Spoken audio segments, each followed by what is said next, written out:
ইরানে যুক্তরাষ্ট্রের হামলা ঠেকিয়েছে সৌদি, ওমান ও কাতার। মধ্যপ্রাচ্যে নতুন করে যুদ্ধের আশঙ্কা যখন চরমে, তখন বড় ধরনের সংঘাত আপাতত এড়ানো গেছে। দর্শক দেখছেন জনসেবা নিউজ, আপনাদের সাথে আছি আমি মোহাম্মদ জাকির হোসেন। ঢাকা পোস্টের প্রতিবেদনে উঠে এসেছে গুরুত্বপূর্ণ কূটনৈতিক তথ্য, যেখানে বলা হয়েছে ইরানের বিরুদ্ধে যুক্তরাষ্ট্রের সম্ভাব্য সামরিক হামলা ঠেকাতে সরাসরি মধ্যস্থতার ভূমিকা পালন করেছে সৌদি আরব, ওমান এবং কাতার। এই তিন দেশ একযোগে ওয়াশিংটন এবং তেহরানের সঙ্গে নিবিড় কূটনৈতিক যোগাযোগ বজায় রেখে পরিস্থিতি নিয়ন্ত্রণে রেখেছে। ফলে শেষ মুহূর্তে যুক্তরাষ্ট্রের সামরিক পদক্ষেপ থেকে সরে আসার সিদ্ধান্ত নেওয়া হয়েছে। ঘটনার পটভূমিতে রয়েছে ইরান ও যুক্তরাষ্ট্রের দীর্ঘদিনের উত্তেজনাপূর্ণ সম্পর্ক, পারমাণবিক কর্মসূচি, আঞ্চলিক প্রভাব বিস্তার, ইসরায়েল ইস্যু এবং মধ্যপ্রাচ্যে মার্কিন সামরিক উপস্থিতি। সম্প্রতি পারস্য উপসাগরীয় অঞ্চলে মার্কিন নৌবহর ও যুদ্ধবিমান মোতায়েন এবং ইরানের পক্ষ থেকে করা হুঁশিয়ারি পরিস্থিতিকে আরও জটিল করে তোলে। ঢাকা পোস্ট জানায়, এই অবস্থায় সৌদি আরব, ওমান ও কাতার কূটনৈতিকভাবে সক্রিয় হয়ে ওঠে।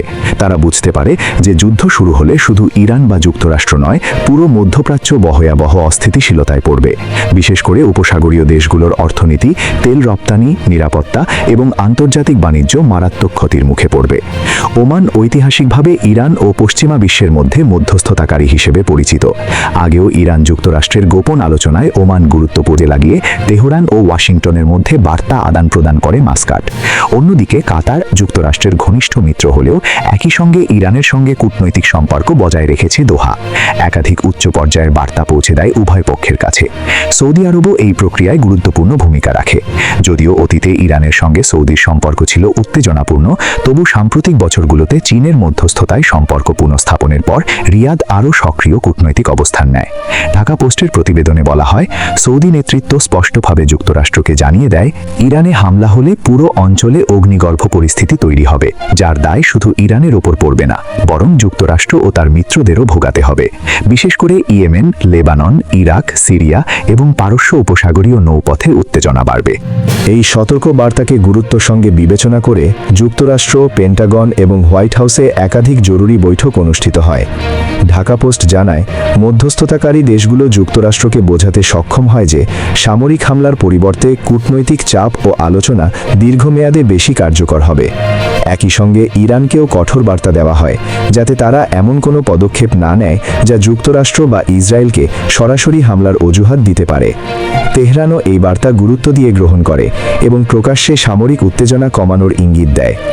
বিশ্লেষকরা বলছেন, এই ঘটনাটি মধ্যপ্রাচ্যে কূটনীতির একটি বড় সাফল্য, যেখানে আঞ্চলিক শক্তিগুলো প্রমাণ করেছে তারা এখন আর শুধু পরোক্ষ দর্শক নয়, বরং সক্রিয় সিদ্ধান্ত গ্রহণকারী। বিশেষ করে সৌদি আরবের ভূমিকাকে নতুন দৃষ্টিতে দেখা হচ্ছে, কারণ দেশটি এখন যুদ্ধ নয়, বরং স্থিতিশীলতা ও অর্থনৈতিক উন্নয়নের দিকে বেশি মনোযোগী। ওমান ও কাতারের ক্ষেত্রে বলা হচ্ছে, তাদের নীরব কূটনীতি আবারও বড় সংঘাত ঠেকাতে কার্যকর প্রমাণিত হয়েছে।